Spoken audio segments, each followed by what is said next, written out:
Hello my dear students, welcome back again. This is your Yasir Javed sir, आप लोगों का science and biology teacher. Students, हम लोग पिछली क्लास में परिवहन के बारे में पढ़े थे।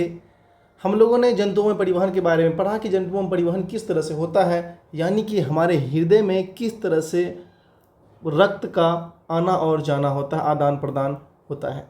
तो स्टूडेंट्स, आज हम लोग क्या करेंगे, आज उसी का दूसरा यूनिट, दूसरा पार्ट को हम कवर करेंगे। हमारा मतलब सिर्फ परिवहन का दूसरा लेक्चर होगा, क्योंकि पहला वाला लेक्चर जो था हमारा थोड़ा सा लंबा हो गया था, इसलिए हम लोगों ने क्या थोड़ा पॉज लिया और अब हम लोग क्या करेंगे, दूसरा लेक्चर को पढ़ेंगे। दूसरे लेक्चर में हम लोग क्या देखेंगे, दूसरे लेक्चर में हम लोग देखेंगे जानवरों में जो परिवहन होते हैं और पौधों में जो परिवहन होते हैं वो किस तरह से होते हैं।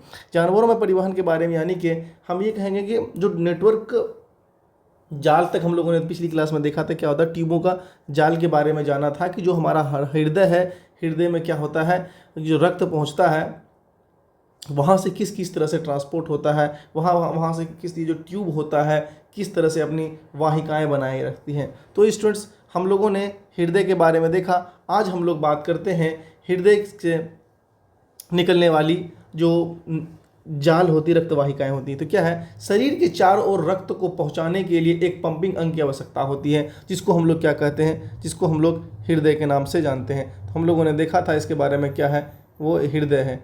हृदय एक पंपिंग ऑर्गन है। साथ ही सभी ऊतकों तक रक्त पहुंचाने के लिए नलियों का एक नेटवर्क भी होना चाहिए। अब बात आती है कि जो हर जगह तो पहुंच जा रहा है, हृदय क्या कर रहा है, पूरे बॉडी के पार्ट में पहुंचा दे रहा है। उस बॉडी के पार्ट्स सभी ऊतक तक, सभी कोशिकाओं तक पहुंचाने के लिए एक नली होती है, एक जाली होती है। उस जाली को हम लोग क्या कहते हैं, उसी जाली का यानी के उसी जाली को हम क्या कहेंगे, उसी जाली को हम लोग रक्तवाहिका कहेंगे। क्या कहेंगे, उसी जाली को हम रक्तवाहिका कहेंगे। तो क्या है, रक्त को पहुंचाने की नलियों का एक नेटवर्क भी होना चाहिए, जो कि होता भी है। इसको हम लोग क्या कहेंगे, रक्तवाहिका कहेंगे। आप लोग ये डायग्राम देख रहे होंगे, किस तरह से उलझा हुआ डायग्राम है, जो कि हम लोग अपने सोच भी नहीं सकते कि जिस तरह हम लोग अपने बिजली के खंभों पर तार को देखते हैं उलझा हुआ, उसी तरह हमारे बॉडी की भी संरचनाओं में इसी तरह तारों का उलझा होना होता है। तो ये क्या है, कुदरत का निज़ाम है। ये कुदरत ने इस तरह से हम लोगों को बनाया है, जो कि किसी एक सामान्य इंसान के लिए बनाने के लिए बहुत ही क्या वो मतलब नामुमकिन चीज़ है। ठीक है, तो हम लोग आगे देखते हैं क्या कह रहा है। आगे लिखा है कि महाधमनी से विभाजित होकर धमनियाँ बनती हैं। तो हमने पिछली क्लास में देखा था कि जो हार्ट था, दिल था, वहाँ से क्या होती थी, वहाँ धमनियाँ विभाजित हो रही थी। क्या हो रही थी, महाधमनी निकल रही थी। हम लोगों ने क्या देखा था, जो हार्ट है, हार्ट से क्या होता है, महाधमनी निकलती थी। हम लोगों ने देखा था इस चीज़ को। ठीक है, यहाँ से महाधमनी निकल रही थी। ठीक है, तो क्या है, यहाँ कह रहा है कि जो महाधमनी है, महाधमनी विभाजित होकर धमनियाँ बनाती है। तो महाधमनी में हम लोगों ने देखा था कि महाधमनी में क्या था, ऑक्सीजन वाला ब्लड था, यानी कि धमनियों में भी ऑक्सीजन वाला ब्लड जाएगा। ऊतकों तक पहुंचाने पर धमनियाँ पुनः विभाजित होकर छोटी छोटी वाहिकाओं में विभाजित हो जाती है। यानी कि हम ये समझें कि ये जो वाहिकाएं, ये जो धमनियाँ निकल रही हैं, महाधमनियाँ से जो धमनियाँ निकल रही है, छोटी छोटी धमनियाँ निकल रही हैं, ये धमनियाँ क्या होंगी, ये धमनियाँ फिर से विभाजित होकर के छोटी छोटी वाहिकाएं बना लेगी। जो छोटी छोटी वाहिकाएं हम देख रहे हैं, छोटी छोटी वाहिकाएं हम लोग देख रहे हैं, ये वाहिकाएं बना लेंगी इस तरह की। ठीक है, और विभाजित हो जाती, जिन्हें केशिकाएं कहते हैं, जिन्हें हम लोग क्या कहते हैं, केशिकाएं कहते हैं। तो यहाँ पर एक सवाल बन जाता है कि केशिका किसे कहते हैं। एक सवाल बन जाता है, क्या केशिका किसे कहते हैं। तो केशिका की बात कभी भी आए, केशिका किसे कहते हैं, तो आप लोग क्या लिखेंगे, ऊतकों तक पहुँचाने के लिए धमनियाँ विभाजित हो जाती है और ये धमनियाँ पुनः विभाजित होकर छोटी छोटी वाहिकाओं में विभाजित हो जाती हैं, जिन्हें हम लोग केशिका कहते हैं, जिन्हें हम लोग केशिका कहते हैं। तो ये आपको याद रखना है, केशिका किसे कहते हैं, एग्जाम में पूछा जाता है। ठीक है, अब आगे देखें। आगे है क्या, केशिकाओं की पतली दीवारों के पार रक्त की आसपास की केशिकाएं के बीच पदार्थों का आदान प्रदान होता है। केशिकाएं की पतली दीवार जो होती है, उसमें क्या होती है, रक्त और जो क्या होता है, ऑक्सीजनेटेड और डिऑक्सीजनेटेड ब्लड आपस में मिलता है। एक जगह पतली दीवार होती है, जहाँ पर क्या है, दोनों आपस में मिलेंगी, तो क्या होंगी, जो उसमें क्या होता है पदार्थों का, इसी बीच क्या होता है अपने जो पदार्थ लेकर के जा रहे हैं उन पदार्थों का आदान प्रदान हो जाता है। केशिकाएं आपस में मिलकर शिराएं बनाती हैं। जो केशिकाएं होती हैं वो फिर क्या विभाजित करके क्या बना लेती हैं, शिराएं बना लेती है, जो रक्त को अंग से हृदय की ओर ले जाती है। और ये शिराएं क्या करती है, यहाँ शिराएं बन जाती है और ये क्या करती है, यहाँ से केशिकाएं बनी, फिर केशिकाएं क्या करती हैं, शिराएं बना लेती हैं। और ये शिराएं क्या करती हैं, रक्त को, जो डीऑक्सीजनेटेड ब्लड है वो कहाँ तक ले जाती है, हृदय तक लेके जाती है, जो आपको देखने को मिला यहाँ पर। ये इसी स्ट्रक्चर को यहाँ पर जूम करके दिखाया गया है। ये जो आप स्ट्रक्चर देख रहे हैं इसी स्ट्रक्चर को यहाँ पर जूम करके दिखाया। इस तरह की संरचनाएं बनती है और इस तरह की संरचनाएं में क्या देखने को मिल रहा है, यहाँ से क्या हो रहा है आपका डीऑक्सीजनेटेड ब्लड यानी कि वायु रहित, मतलब ऑक्सीजन रहित जो खून है, रक्त है, वो कहाँ लेके जा रहा है, हृदय में लेके जा रहा है। फिर डीऑक्सीजनेटेड होता है, फिर ये पूरे शरीर में पहुँचा देता है। तो ये क्या है, हमारा केशिकाओं का कार्य है। केशिकाएं का कार्य है किस किस तरह से केशिका अपना कार्य करता है। सिंपली आप समझें धमनियां और शिराएं में क्या अंतर है। हमने दो वर्ड सुना था, धमनियां महाधमनियां और शिराएं महाशिरा सुना था, जो कि हमारे हृदय में पाया जाता है। तो यहाँ बात अब आती है, एग्जाम में पूछा जाता है कि धमनियां और शिराएं में अंतर स्पष्ट कीजिए। क्या कीजिए, धमनियां और शिराओं में अंतर स्पष्ट कीजिए। यहाँ हम लोग क्या लिख सकते हैं, अंतर। ठीक है, क्या लिखेंगे, क्यों हो जा रहा है यार, क्या लिख सकते हैं इसमें, अंतर। क्या अंतर स्पष्ट करना है हमको, जो कि क्या है, ये दोनों क्या रक्त वाहिकाएं, क्या याद रखेंगे, धमनियां और शिराएं दोनों रक्त वाहिकाएं हैं। धमनियां की बात करें, धमनियां हृदय से रक्त को दूर ले जाती है। धमनियां जो होती हैं वो क्या करती हैं, हृदय से रक्त को दूर ले जाती है, यानी कि शरीर के भागों में पहुंचाता है।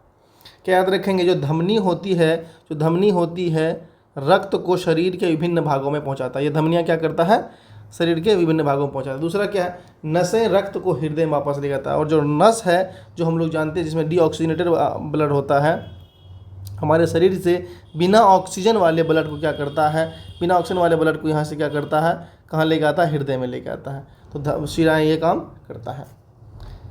अब आगे कह रहा है कि उच्च दबाव सहना पड़ता है। किसको उच्च दबाव सहना पड़ता है, रक्त वाहिकाओं में धमनियों को क्या करना पड़ता है, उच्च दबाव सहन करना पड़ता है। क्यों, क्योंकि इसकी दीवारें थोड़ी मोटी होती है और इसमें हाई ब्लड प्रेशर होता है। क्या होता है, ब्लड का जो प्रेशर होता है, हाई बीपी इसको बोलते हैं, क्या बोलते हैं, हाई बीपी बोलते हैं, हाई ब्लड प्रेशर होता है। इसमें उच्च दबाव बर्दाश्त नहीं कर सकता है। ये क्या कर सकता है, ज़्यादा उच्च दबाव बर्दाश्त नहीं करेगा। इसमें जो ब्लड फ्लो करता है, डीऑक्सीजनेटेड ब्लड होता है, जिसमें ऑक्सीजन नहीं होता है, वो क्या करता है, उच्च दबाव बर्दाश्त नहीं कर सकता है, बहुत ही हल्का दबाव बर्दाश्त करता है। ठीक है, अब क्या बात धमनियाँ के बारे में कहा था, इसकी दीवारें मोटी और लचीली होती हैं। जो धमनियाँ होती हैं, धमनियों की दीवारें क्या होती हैं, मोटी होती हैं। क्या होंगी, मोटी होंगी और लचीली होंगी। मोटी होने के पीछे वजह क्या है कि ये क्या उच्च दबाव, मोटी होने की वजह से क्या करता है, ये उच्च दबाव झेल पड़ लेता है। और क्या है, लचीली भी है। और इसमें क्या कहता है, शिराओं के बारे में, जिसको हम लोग नस भी कहते हैं, मोटी दीवारें वाले नहीं, रक्त के पीछे की ओर प्रवाह करने के वाल्व होते हैं।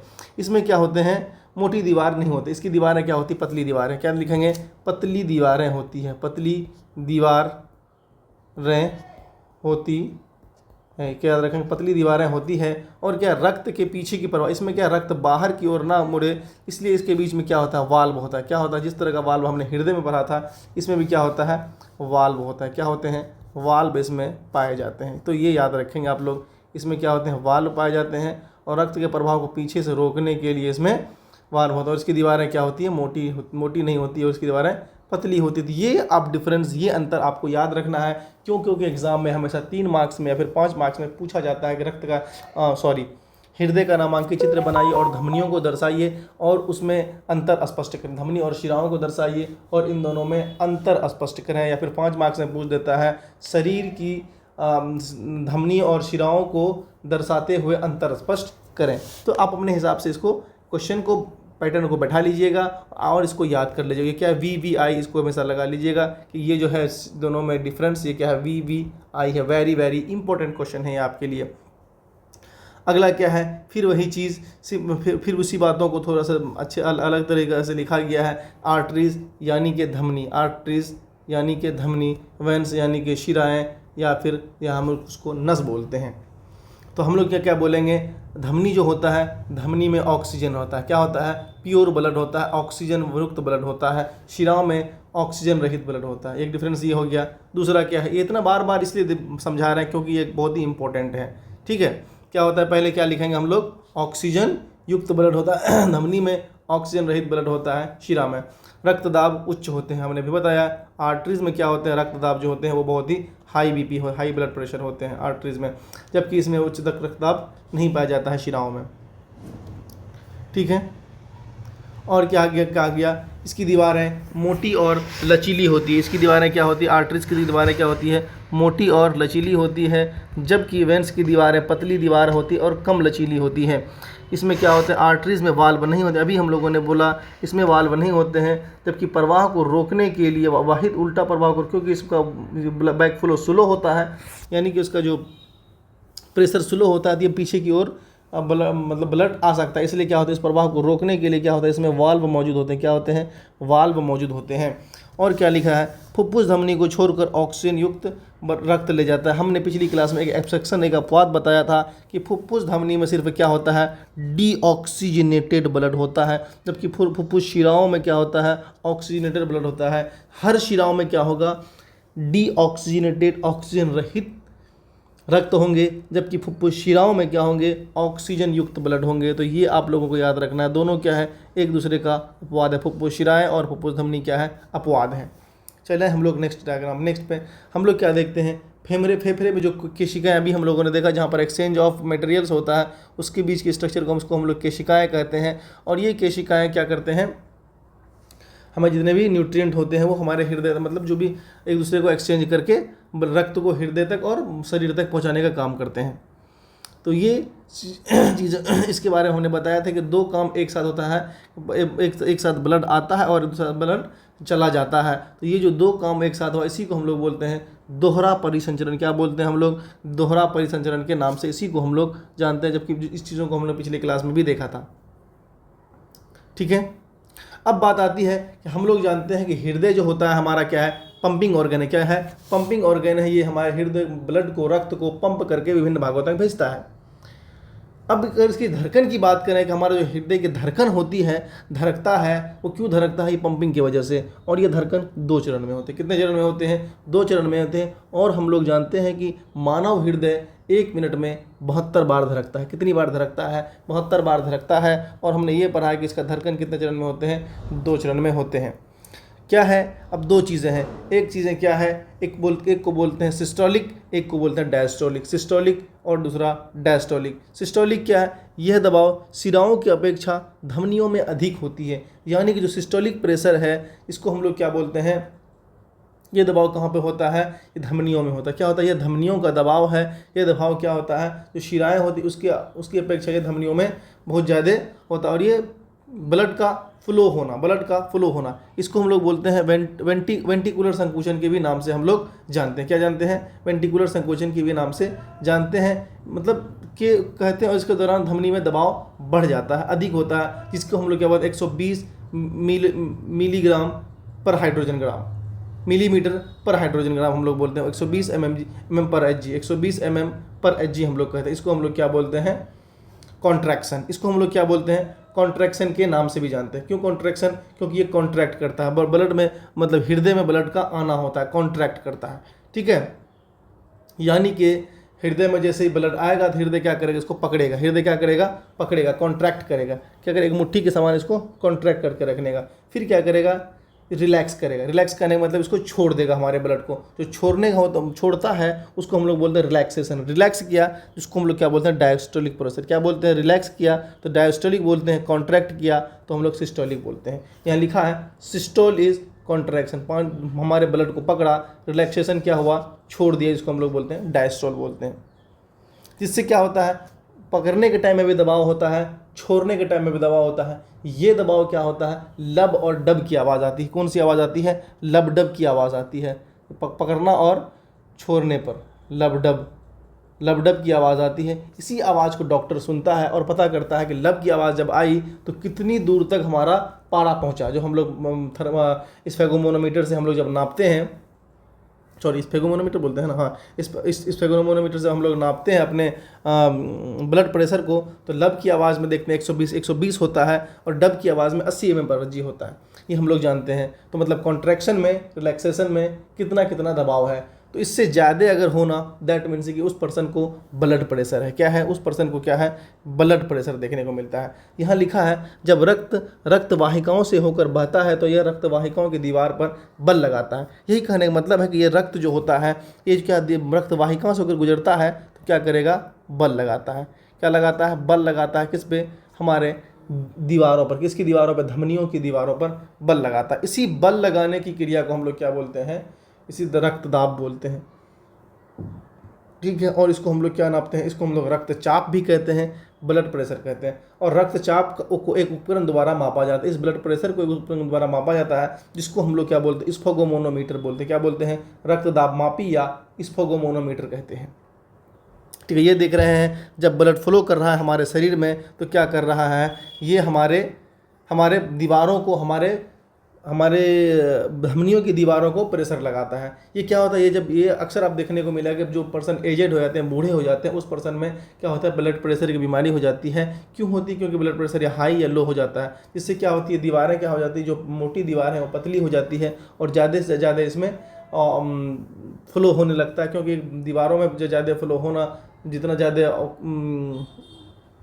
रक्त आएगा उतना ज़्यादा ब्लड फ्लो होगा और क्या होगा, उतना ज़्यादा इसका क्या कह सकते हैं, इसका उतना ही ज़्यादा इसमें क्या होने लगेगा, रक्तचाप बढ़ जाएगा, ब्लड प्रेशर बढ़ जाएगा, ठीक है। तो बेसिकली ये क्या है, हम लोग दो तरह समझेंगे, सिस्टोलिक बटे डायस्टोलिक। तो यहाँ हम लोग इसको इस तरह समझ सकते हैं कि जो हमारा एक नॉर्मल ह्यूमन बींग का क्या होगा, 120/80 120/80 mmHg क्या होगा, 120/80 mmHg ये होता है कि एक नॉर्मल पर्सन का बीपी होता है, ठीक। इससे अधिक होना और इससे भी अधिक होना क्या होगा, high BP, high blood pressure होगा। अगर इससे कम होगा तो लो बीपी होगा, ठीक है, बीपी कम हो गया है।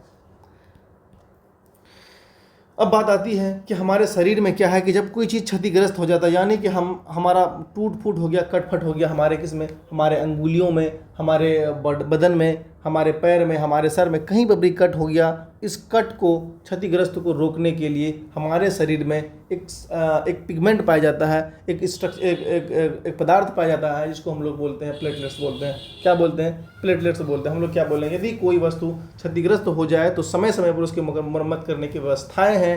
ये क्या होती है, नेटवर्क का एक जाल बना हुआ होता है, किसका, प्लेटलेट्स का। किसका, प्लेटलेट्स का जाल बना हुआ होता है, ठीक है।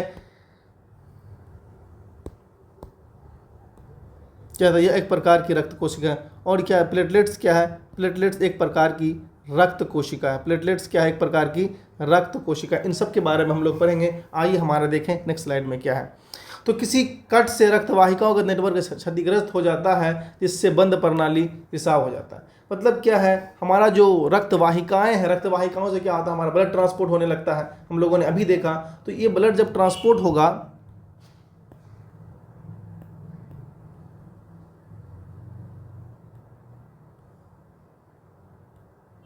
ये कुछ मिनरल्स, वन मिनट सॉरी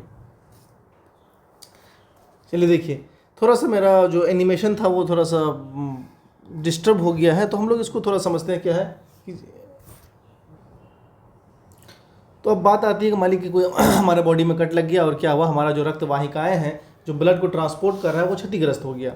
अब क्षतिग्रस्त होने के बाद क्या होगा, जो हमारा प्रणाली है वो जो कंटिन्यूसली हमारा ब्लड ट्रांसपोर्ट कर रहा है, ब्लड हमारा जा रहा है हमारे शरीर में, जिससे क्या होने लगेगा, प्रणाली बंद हो जाएगी और क्या हो जाएगा, हमारे जहाँ से कट लगा है वहाँ से रिसाव होने लगेगा। जैसे कि हम लोग ये डायग्राम में देख रहे हैं, क्या हमारे हाथ में अचानक कट लग गया, इसमें क्या है, रक्तवाहिकाएँ हैं। यहाँ पर क्या रक्तवाहिकाएँ हैं जो क्या कर रहा है, ब्लड को ट्रांसपोर्ट कर रहा है इस एरिया में। तो अब इससे क्या हो जा रहा है, यहाँ हमारे हाथ में अगर कट लग गया है तो इससे क्या होगा, हमारा यहाँ से जो ट्रांसपोर्ट हो रहा है इस एरिया में, उसमें क्या होगा, थोड़ा सा स्लो हो जाएगा प्रोसेस। क्योंकि हो सकता है एक दो बच गया होगा, उसमें रक्तवाहिका ऊपर की रक्तवाहिका से घूम गई आई है। तो हम लोग क्या देख रहे हैं कि हमारा जो ये स्ट्रक्चर है इसमें चेंजेस आ गए और इससे हमको क्या देखने को मिल रहा है, रिसाव हो गया हमारे बॉडी में और हमें क्या हो गया, हमारी प्रणाली बंद हो गई। इससे क्या हो गया, इससे क्या होता है, हमारे रक्त की हानि होती है और दबाव में कमी आएगी। जो ब्लड का क्या बोलते हैं, जैसे कोई आदमी को कहीं बहुत जोर का चोट लगता है, बहुत कट जाता है, बहुत लार्ज अमाउंट में ब्लड निकल जाता है उसके शरीर से, सर में चोट लगना, हाथ कटने से, कहीं कटने से जो होता है, तो उससे क्या होने लगता है उसका, कि उसका अचानक वो बेहोश होने लगता है और वो सोने लगता है, मतलब उसको बेहोशी नींद आती। क्यों आती है बेहोशी? क्योंकि उसके शरीर का जो दबाव होता है वो कम हो जाता है। दबाव कम होने की वजह से क्या हो जाता है, वो बेहोश की हालत में आने लगता है। और इससे क्या होता है, पंपिंग जो सिस्टम है, पंपिंग प्रणाली क्या हो जाती है, नष्ट होने लग जाती है, जो ट्रांसपोर्ट ब्लड कर रहा है। ठीक है। और साथ साथ क्या होता है, जो हमारे शरीर में मौजूद कई तरह के न्यूट्रिएंट्स जो होते हैं, वो न्यूट्रिएंट्स क्या होते हैं, जो न्यूट्रिएंट यहाँ कट लगा, और ये अगर इसको जूम करके देखें, इसको इस स्ट्रक्चर को हम लोग जूम करके देखें, इस स्ट्रक्चर को, तो यहाँ पर अगर इस तरह देखेंगे तो हम लोग क्या देख रहे हैं, कई तरह के न्यूट्रिएंट्स बाहर निकल गए, और प्लेटलेट्स, ये प्लेटलेट्स आकर के क्या करेगा, आकर के चिप्पी लगाने का काम करेगा। इतनी बातें हम लोग समझते हैं। और क्या है, अतः रक्त प्लेटलेट चोट के स्थान पर रक्त का थक्का बनाकर, ये क्या करता है, जहाँ पर चोट लगा है वहाँ पर थक्का बनाने का काम करता है, और इनके रिसाव को रोकने को कम करता है, और इसके रिसाव को कम कर देता है, और फाइनली ये क्या करता है, हमारा चिप्पी लगा देता है। ये काम था किसका, ये काम था हमारे प्लेटलेट्स का। प्लेटलेट्स क्या काम करता है, हमारी बॉडी में रक्त का थक्का जमाता है। तो यानी कि इसका एक कंक्लूजन ये निकला कि हमें शरीर को बचा करके रखना है। हमारे हाथ में कहीं भी कट लगता है, हमारे बॉडी में कहीं भी कट लगता है, तो नुकसान हमारे रक्त वाहिकाओं को होता है। ठीक है। अब आगे बात आती है, अच्छा हाँ, मैं 2 स्लाइड मैंने एक्स्ट्रा ले लिया था। तो ये हम लोग थोड़ा सा स्ट्रक्चर को देख रहे हैं, सिंपली क्या है। अब थोड़ा सा हम लोग अब तक क्या बात जाने, अब तक हम लोग जाने किसके बारे में, अब तक जाने हम लोग प्लाज्मा के बारे में। आइए अब हम लोग थोड़ा सा लासिका के बारे में जाने। लासिका क्या होता है, लासिका किस तरह से हमारे बॉडी में काम करता है। तो लासिका को समझने से पहले हम थोड़ा सा पहले क्या समझ लें, रक्त के बारे में समझ लें, जो हम लोग पिछली क्लासों से पढ़ते चले आ रहे हैं। तो लासिका के बारे में अगर हम लोग बात करें, तो लासिका के बारे में क्या कहा जाता है, लासिका से पहले हम लोग बात करें रक्त के बारे में। तो रक्त की बात अगर करते हैं, तो हमारे शरीर में रक्त 2 प्रकार का होता है। कितने प्रकार का होता है हमारे शरीर में रक्त, कितने, 2 प्रकार का। एक होता है तरल, दूसरा होता है क्या बोलते हैं उसको, सॉलिड पार्टिकल। एक ठोस होता है और एक तरल होता है। तो यहाँ जिस तरह लिखा हुआ है, एक जो हमारा क्या है, तरल है, क्या एक तरल है, दूसरा कोशिका में है वो क्या है, ठोस है। जो कोशिका के फॉर्म में है वो क्या है, ठोस है। इसलिए यहाँ लिखा है रक्त 2 घटकों का बना होता है। इसलिए हम रक्त से कोशिकाओं को निकाल देते तो जो बच जाता है वो प्लाज्मा है। यानी कि हम ये समझें कि जो हमारा ब्लड है, ये मान लेते हैं हमारा वेन है, यानी कि हमारा धमनी है। इस धमनी में क्या होता है, हमारा रक्त बह रहा है। इस रक्त में बहने में जो कुछ क्या होते हैं, कुछ क्या हो रहा है, इस तरह से प्लाज्मा के रूप में बह रहा है। जो प्लाज्मा के रूप में बह रहा है, ये कुछ क्या हो रहा है, प्लाज्मा के रूप में बह रहा है। और इस प्लाज्मा के रूप के बीच क्या होता है, गोल गोल स्ट्रक्चर, कुछ अलग स्ट्रक्चर, कुछ अनवांटेड स्ट्रक्चर, कुछ इस तरह की चीज़ें देखने को मिलती हैं। तो ये क्या है, जो तरल के पदार्थ के रूप में बहता, जो तरल है वो तरल क्या है, ये तरल वाला पदार्थ हम कहते हैं, इस तरल को हम लोग कहते हैं प्लाज्मा। क्या कहते हैं, प्लाज्मा कहते हैं। और ये जो है ये RBC, WBC और प्लेटलेट्स हैं। तो हम लोग यहाँ समझ में आया कि हमारा जो रक्त है वो 2 तरह से है, एक प्लाज्मा जो बहता रहता है और एक सॉलिड पार्टिकल जो उसके अंदर बहता है। ठीक है। उसी तरह हम लोग यहाँ अगर इस डायग्राम को देखें, इस डायग्राम में हमको देखने को क्या मिलेगा, इस स्ट्रक्चर में हमको क्या देखने को मिलेगा कि अगर हम लोग अपने ब्लड को एक टेस्ट ट्यूब में रखें, तो उसमें हमें क्या देखने को मिलेगा कि उस टेस्ट ट्यूब में ब्लड क्या होगा, इसमें अगर डालेंगे यहाँ इसमें हम, तो क्या कुछ देर के बाद, क्या कुछ समय के बाद हमें क्या देखने को मिलेगा, जो रेड ब्लड सेल्स है वो नीचे की ओर बैठ जाएगा। जो रेड ब्लड सेल्स है वो क्या करेगा, नीचे की ओर बैठ जाएगा। ये बात देखिए। और WBC क्या करेगा, उसके जस्ट ऊपर रहेगा। क्या होगा, WBC जस्ट उसके ऊपर में देखने को मिलेगा। इतनी बात समझ में आ रही है। और जो प्लाज्मा होगा वो ऊपर की तरफ रहेगा और वो तैरेगा। यानी कि प्लाज्मा के अंदर ही, इस प्लाज्मा के अंदर ही ये WBC और RBC तैरता है। ठीक है। अगर इसको और हम लोग जूम करके देखें और हम लोग जूम करके देखें इस हमारे रक्त को, तो हम लोग क्या देखेंगे, उस हमारे रक्त के अंदर में इतनी सारी चीज़ें हैं। ये जो येलो येलो कलर का दिख रहा है आपको, ये आपका क्या ये जब ये दिख रहा है, ये आपका क्या है, प्लाज्मा है। क्या है, प्लाज्मा है। ठीक है, ये आपका प्लाज्मा देखने को मिल रहा है। उस प्लाज्मा के अंदर क्या क्या है, हमारा जो बह रहा है प्लाज्मा के अंदर क्या है, हमारा आरबीसी है। ये जो दिख रहा है ये आपका रेड ब्लड सेल्स है। क्या है, आपका रेड ब्लड सेल्स है।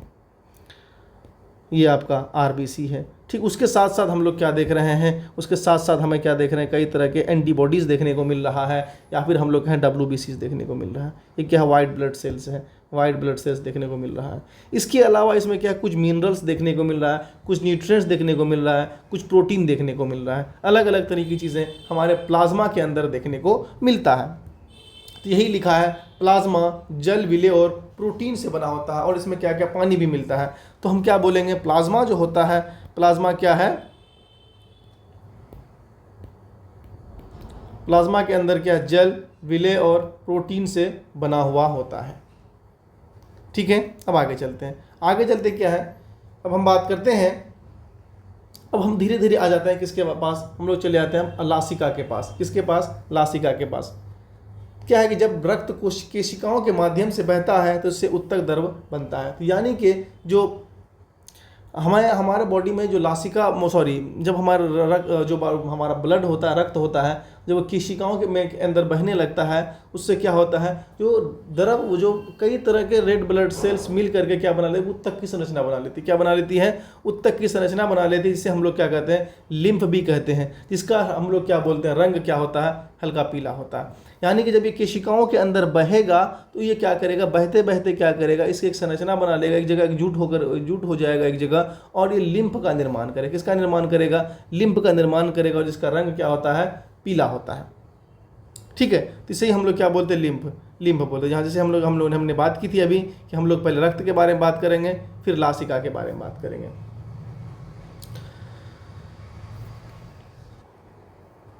तो यानी कि हम लिम्फ को ही लासिका कहते हैं। क्या कहते हैं, लिम्फ को ही हिंदी में हम लोग क्या बोलते हैं, लासिका बोलेंगे। तो इतनी बात समझ में आ रही, इसी को हम लोग क्या बोलते हैं, लासिका बोलेंगे, लिम्फ को ही। क्योंकि हो सकता है कन्फ्यूज़न हो, तो हमको याद रखना है, इसको याद रखना, लासिका हो। ठीक है, अब बाकी आगे बातें आती है कि कुछ मात्रा में जल, प्रोटीन और विलेय पदार्थ केशिकाओं के छिद्रों से निकलकर उत्तक स्थानों में चले जाते हैं। ये बात याद रखिएगा, कुछ मात्रा में क्या होता है, जल और प्रोटीन और जो विलेय पदार्थ, इसके अंदर घुले हुए कुछ मिनरल्स या विलेय पदार्थ जिसको हम लोग बोलते हैं, केशिकाओं के छिद्रों से, केशिकाओं में छोटा छोटा होल्स होता है, उससे निकलकर उत्तक के स्थानों पर चले जाते हैं। लासिका उत्तक स्थानों से लासिका केशिकाओं में प्रवाहित होता है, जो अंततः शिराओं में खुलती है। जो लासिका होता है वो उत्तक स्थान से जो होता है, उत्तक स्थान में पहुंचता है, वहाँ से क्या होता है, वो लासिका केशिकाओं में प्रवाहित होता है, जो कहाँ पे पहुंच जाता है, शिराओं के पास पहुंच जाता है। लासिका आंत से पची और अवशोषित वसा को ले जाता है। आंत में जो पचिया हुआ क्या होता है, अवशोषित क्या हुआ जो वसा होता है, उसको ले जाता है। और अतिरिक्त कोशिकाओं स्थान से, मतलब क्या है कि ये समझिए, जिस तरह हमारा ब्लड क्या करता है, हमारे फूड को ले जाता है, खाने को ले जाता है, उसी तरह क्या करता है, लासिका क्या करता है, हमारे वसा को हमारे डिफरेंट ऑर्गन में ले जाता है, वसा को।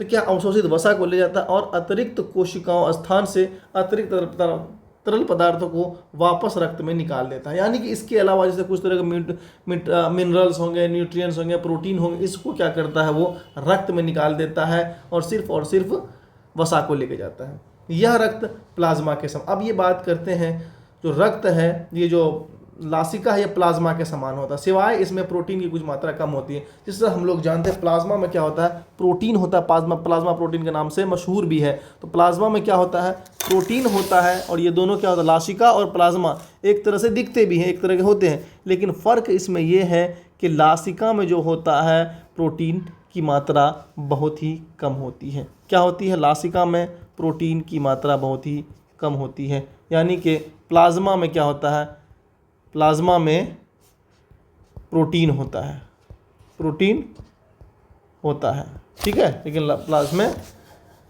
लासिका में नहीं होता है। ठीक है, ये बात है, इतनी बातें समझ में आनी चाहिए। अब आगे देखते हैं, आगे है हमारा प्लांट ट्रांसपोर्ट सिस्टम, इसको हम लोग नेक्स्ट लेक्चर में पढ़ेंगे। आज हमारा क्या रहा, लासिका रहा। लासिका के साथ साथ हम लोगों ने क्या क्या जो हमारे टॉपिक हैं थे, जिसको हम लोग बोलते थे क्या ब्लड प्रेशर किस तरह से होता है, परिसंचरण तंत्र दोहरा किस तरह से होता है, अधमनी और शिराओं में क्या अंतर है, जो मोस्ट इंपॉर्टेंट है, रक्त वाहिकाएँ किसको बोलते हैं, इन चीज़ों को हमने आज देखा। तो अब तब तक के लिए आप क्या करेंगे, इनके सारे ऑब्जेक्टिव्स को बनाएंगे और हमारे इस वीडियो को लाइक करेंगे, शेयर करेंगे और हमारे इस चैनल को सब्सक्राइब भी करेंगे। तो हम लोग कल परिवहन का तीसरा टॉपिक लेकर के आएंगे, जिसमें हम लोग पढ़ेंगे पौधों में परिवहन। क्या पढ़ेंगे, ट्रांसपोर्टेशन इन प्लांट। ओके, धन्यवाद बच्चों।